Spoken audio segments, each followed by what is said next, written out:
What's up, Thrashers? And welcome back to 5 Questions with Levi. We are at episode 19. 19 straight freaking weeks of this amazing Q&A show. Thank you all so much for tuning in. Thank you for asking me questions. The reason why this episode is later in the day than usual, it's because I want to try and give other people who can't watch my videos in the morning an opportunity to get questions in. So we might get new people asking questions as a result of now doing the episodes later in the day, as I hear ambulance going off outside.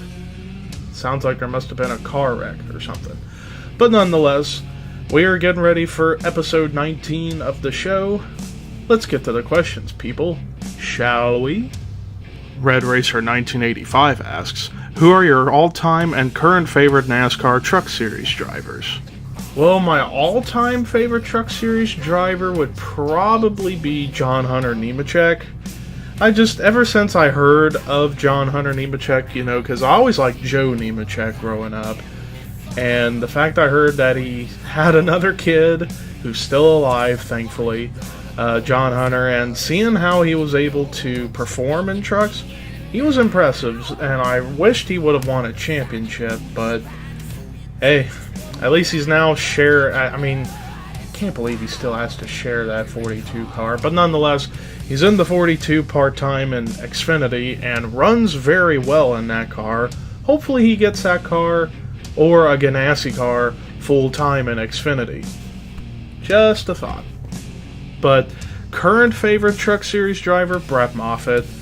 Pretty much ever since I saw him finish top 10 at Atlanta, subbing for Brian Vickers in the 55 car and Cup a few years ago, I'm like, someone should give this kid an opportunity, and lo and behold, he's one of the dominant drivers in trucks right now, and I hope he wins the championship this year.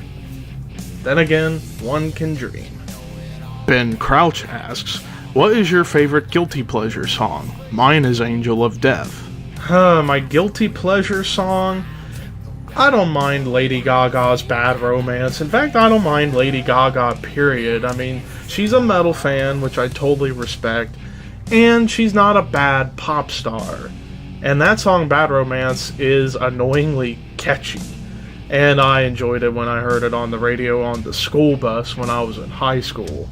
So that would probably be my guilty pleasure song. But, yeah, as I keep hearing sirens go off. BlazeLife334 asks, have you ever thought of getting Rock Band 4? Well, when I heard that both Rock Band and Guitar Hero were coming back a few years ago, with Rock Band 4 and Guitar Hero Live, I always kept thinking about getting those games for the family, but it's like we're hesitant because we haven't played a Rock Band or Guitar Hero game in a long time, probably like 5 years maybe. But we've always had the itch to get back into those games, but I don't know if I'll ever get Rock Band 4 or Guitar Hero Live. It may happen, it may not.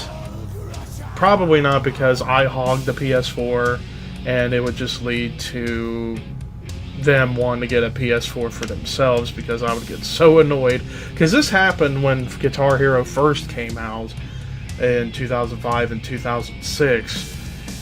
They wanted to use my PS2, and I was getting so annoyed because I wanted to play other games, so they ended up having to get another PS2, one for themselves, to play Guitar Hero. So that would be one of the big reasons why I wouldn't want to get the newer stuff, because then I would barely get to use the PS4. So there's that. But maybe someday. Daily988 asks, which of the last 2 Metallica albums was better? My opinion is Hardwired. Oh, you're really hitting me with the Metallica question there, Daily. I like Hardwired more than Death Magnetic, even though, I'll say this, with Death Magnetic, musically it was very, very good. Songs like Broken Beat Scarred, End of the Line, especially The Day That Never Comes, and The Unforgiven 3, also had Cyanide, All Nightmare Long. You had some really good songs on there. The problem I have with Death Magnetic is the production. Rick Rubin did the production. I thought the snare drums sounded terrible, and it was just way too distorted and loud. Like, good lord, that if you have that thing turned up and your eardrums don't burst, then I need your ears. So I thought Hardwired corrected the production issues. The snare drum sounded better, and one thing I wished the guitar tone was a little heavier, but nonetheless, I thought it was a solid, kind of almost like I wouldn't say a retrospective, but more like combining elements of everything Metallica has done, except Saint Anger. You get some elements of Kill 'Em All, some elements of Ride the Lightning and Master of Puppets. You get a couple of proggy songs that's similar to And Justice for All, some Black Album-oriented stuff. Very little load and reload influence.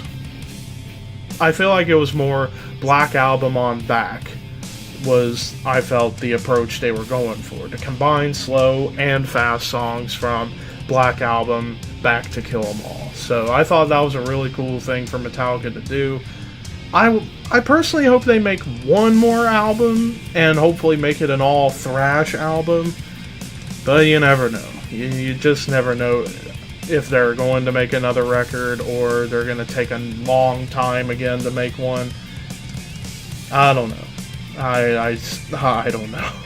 Brofist United asks, what is your favorite horror movie ever? Also, what is your favorite horror remake ever? My favorite horror movie of all time would probably be the first Scream movie. In fact, the whole Scream series, except for the fourth one, I thought the fourth one was kind of blah. But the original trilogy, Scream 1, Scream 2, Scream 3, I thought was awesome. You know, Neve Campbell, David Arquette, Courtney Cox, Jamie Kennedy, and Liv Schreiber, and a bunch of other random actors who joined in the franchise. I thought that original trilogy was really good, and that's my favorite horror movie / trilogy in horror ever. But my favorite remake would probably be Rob Zombie's remake of the original Halloween movie. A lot of people would probably hate me for that, but I'll tell you, the big reason why I prefer that over the original is because Rob Zombie wanted to do a backstory about Michael Myers, which they never did in the old Halloween movies. The fact that Rob Zombie wanted to give it a backstory, I thought was an excellent move on his part for that film. Plus, you know, the deaths are very fucking gruesome, and a lot of breasts, a lot of tits pop out in the movie, so... And it's hard to believe that the guy who played Michael Myers in that remake was Tyler Mane, who was a former WCW wrestler. Then again, he was virtually unknown, but fun fact for you all. And that does it for episode 19 of 5 Questions with Levi. Next week, my god, episode 20. How the hell has this series lasted this long? I will never know, but thank you all so much for keeping this series going. I'll see you for next week, episode 20. Peace out, and I will see you soon on the channel.